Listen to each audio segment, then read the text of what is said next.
공복 운동을 절대 하시면 안 되는 유형이 어떤 분일까요? 한번 맞춰보세요. 안녕하세요, 동기부여 남동기입니다. 보통 아침 시간을 이용해서 운동하시는 분들은 공복에 운동을 하시는 분들이 많습니다. 그러나 공복 운동을 절대 하지 말아야 될 유형이 있습니다. 하지 말아야 될 분들이 공복 운동을 하시면 운동을 운동대로 하고 변화는 없을 수도 있습니다. 제 영상을 보시는 대부분 분들이 몸을 더 멋지게 만들기 위해 보실 거예요. 마르신 분들은 벌크업을 원하실 거고, 살이 많은 분들은 체지방 감량을 원하실 겁니다. 각자 목적이 맞는 운동을 하시는데 결국 최종 목표는 어깨 넓고 복근이 보이는 전형적인 몸일 겁니다. 그렇다면 공복 운동은 무조건 안 좋은 운동일까요? 운동 목적과 유형에 따라 공복 운동이 맞는 분들도 있습니다. 운동은 현재 본인의 몸에 맞춰 단계별로 변형시켜서 진행해야 합니다. 요즘같이 정보가 넘치는 시대에는 정확하지 않은 정보나 단편적인 정보 습득으로 인해 많은 분들이 본인과 맞지 않는 방법을 대입해서 실패를 경험하기도 합니다. 스포츠 영양 코치 자격증 소지자로서 공복 운동에 대해서 조금 객관적으로 다뤄보려고 합니다. 첫 번째, 공복 운동을 하면 안 되는 유형. 두 번째, 공복 운동을 대체할 수 있는 방법. 세 번째, 운동 후 얼마나 먹어야 하나. 세 가지 측면에서 안내해드리겠습니다. 본인에 맞는 운동과 식단을 통해 효율적으로 원하는 결과를 얻으시길 바랍니다. 먼저 첫 번째, 공복 운동을 하면 안 되는 유형. 우선 내가 어떤 단계인지 알고 체계적으로 운동을 해야 합니다. 체크해보세요. 어떤 체형을 갖고 계신가요? 첫 번째, 근육량은 많고 체지방도 많은. 두 번째, 근육량은 많고 체지방은 적당하거나 적은 편. 세 번째, 근육량은 적고 체지방이 많은 스타일. 네 번째, 근육량은 적고 체지방도 적은 스타일. 본인을 파악해서 체크해보세요. 여기서 공복 운동을 절대 하시면 안 되는 유형이 어떤 분일까요? 한번 맞춰보세요.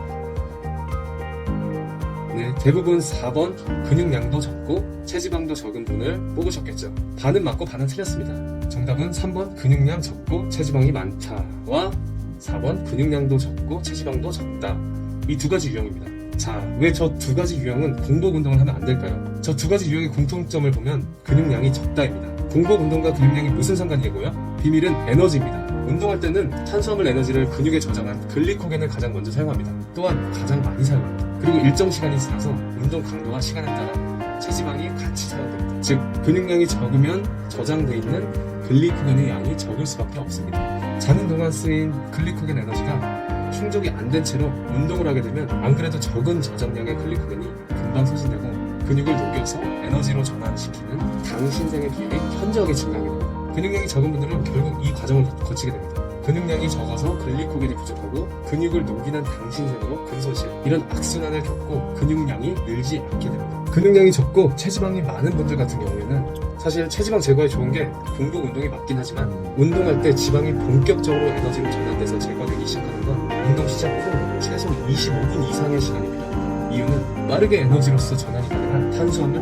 단백질과는 다르게 지방은 유산소성 대사 과정으로만 에너지화가 될 수 있어서 그 지연 시간이 생깁니다. 체지방이 많고 근육량이 적은 유형은 근육 속 글리코겐이 부족해서 빠르게 에너지가 고갈되고 근손실을 유발하게 됩니다. 체지방이 잘 녹게 되지만 녹을 필요 없는 근육까지 녹게 되면 비효율적입니다. 또한 체지방이 많아서 무거운 체중을 움직일 수 있는 근육량 자체가 적어서 금방 지치게 되고 꾸준히 습관화해야 할 운동이 보통으로 바뀌면서 지속하기 힘들 수 있습니다. 웨이트 트레이닝의 핵심은 근육량을 최대화하고 지방을 최소화하는 것입니다. 빠르게 체지방만 제거한다고 좋은 게 아닙니다. 근육량이 많이 증가해야 유지가 됩니다. 두 번째, 공복 운동을 대체할 수 있는 방법. 가볍게 식사를 운동 3-4시간 전까지 하시고 운동하시는 걸 추천합니다. 그렇지만 공복 운동을 하시는 분들은 보통 아침 시간을 이용해서 운동하시는 분들이 대부분입니다. 예를 들어 아침 7시에 운동을 시작한다고 하면 3-4시간 전인 새벽 4시, 5시까지 식사를 해야 한다? 현실적으로 힘든 부분이 많죠.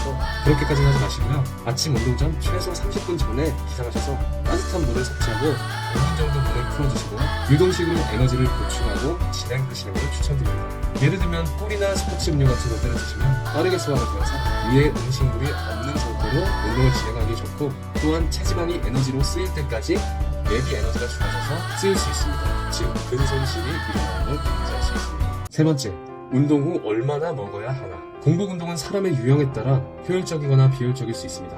그러나 운동 후 식사는 모든 사람이 다 지켜줘야 합니다. 운동 후 식사를 안 해주게 되면 우리 몸은 운동으로 인해 소진된 에너지를 근육을 녹여서 사용하게 됩니다. 물론 체지방의 사용도 많지만 체지방의 감량보다 어려운 게 근육량 늘리는 겁니다. 정말 비효율적인 운동 식사 방법입니다. 따라서 운동 후 1시간 이내 무조건 섭취를 해줘야 합니다. 일반식을 밥과 반찬을 골고루 드셔도 되고, 운동 식단을 체계적으로 하고 싶으시면 몸무게 kg당 1에서 2g의 탄수화물을 드시고 kg당 0.5에서 0.8g 정도의 단백질을 섭취해 주시면 됩니다. 예를 들어서 70kg의 남성이라면 운동 후에 70g의 탄수화물인 삶은 고구마 200g 정도와 35g의 단백질인 닭가슴살 150g을 섭취하시면 됩니다. 멋진 몸을 갖게 되는 그날까지 체계적이고 효율적인 운동과 식단 그리고 멘탈까지 동기부여한 남동기가 함께합니다.